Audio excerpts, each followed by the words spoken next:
welcome to today's live chat with me, Amy. Does your child get upset when it's time to drop them off at nursery or reception, or are you worried about that? Then today I'm going to share our top tips and advice to hopefully make this period a little easier and last a little longer. If you've got any questions throughout, as always, feel free to drop them in the comments section and we'll get back to you. So separation anxiety is a completely normal part of childhood emotional development.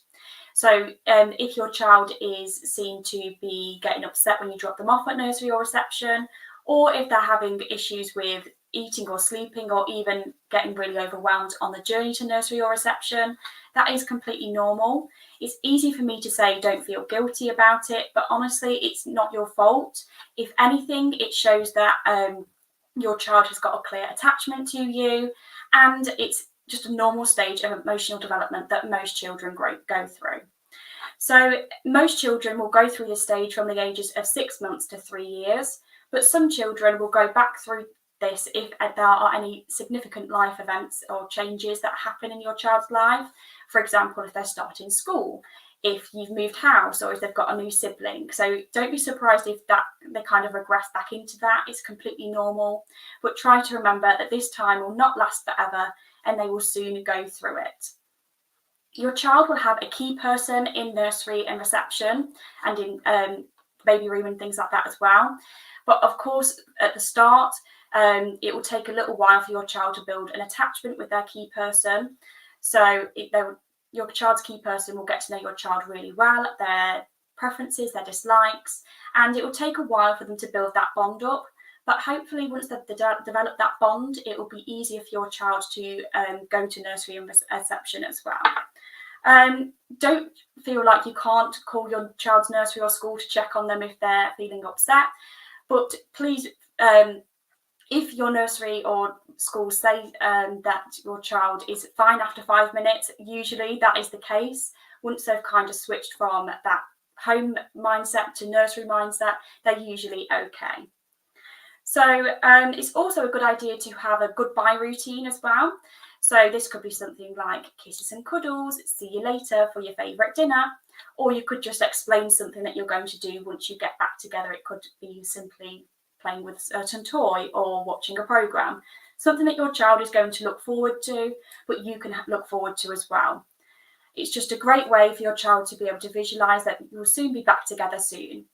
You could also practice this goodbye routine using little small world toys. So you could have like a mummy or daddy bear and a baby bear and model the goodbye routine, show that they go off to work or play, and then eventually they get back together in the end as well.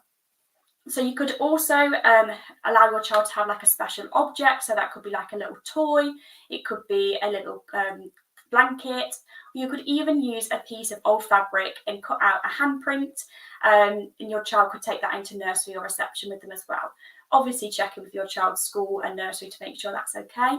But the idea is that they can get that little object out whenever they're thinking about you, whenever they're feeling a little bit upset, and they've got that with them as a little bit of support as well. It's also a good idea to talk about emotions with your child through this stage. So if your child is getting upset, once they're calm, so on an evening or the morning, talk about different emotions with your child.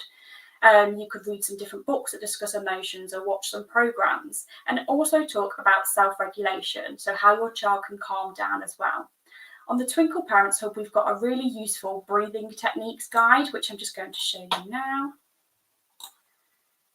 There we go. So the first 4 here are like different instructions that you can read to your child. So for example, sit comfortably and close your eyes. Imagine you are holding a cup of warm drink in your hands. Bring your cupped hands towards your face. Breathe in through your nose and imagine what your drink smells like.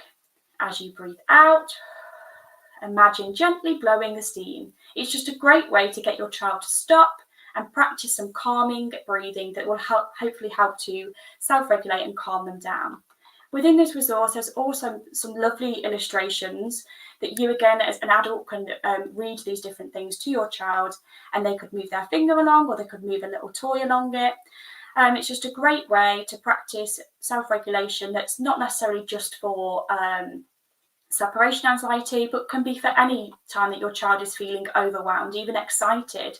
You could print these out, laminate them so that they're a bit more versatile, and you can get them out when you're out and about as well. And they're also great for adults to take a little time to calm down as well.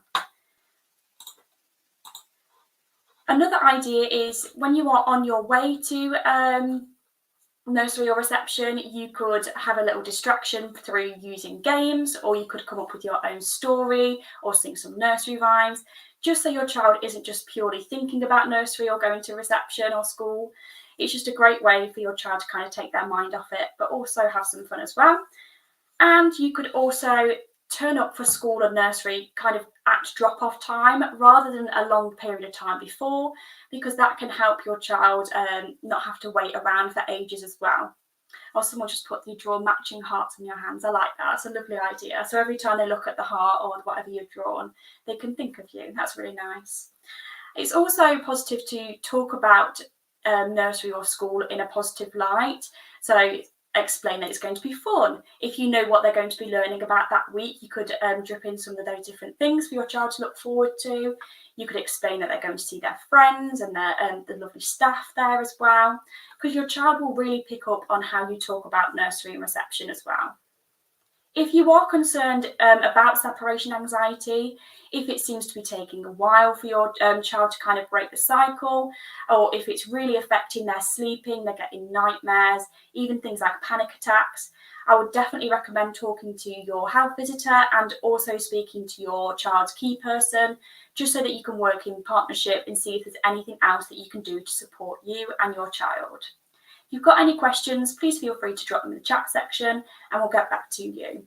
If not, I'll be back on Friday for a live chat all about physical development. Have a great day and I'll see you soon.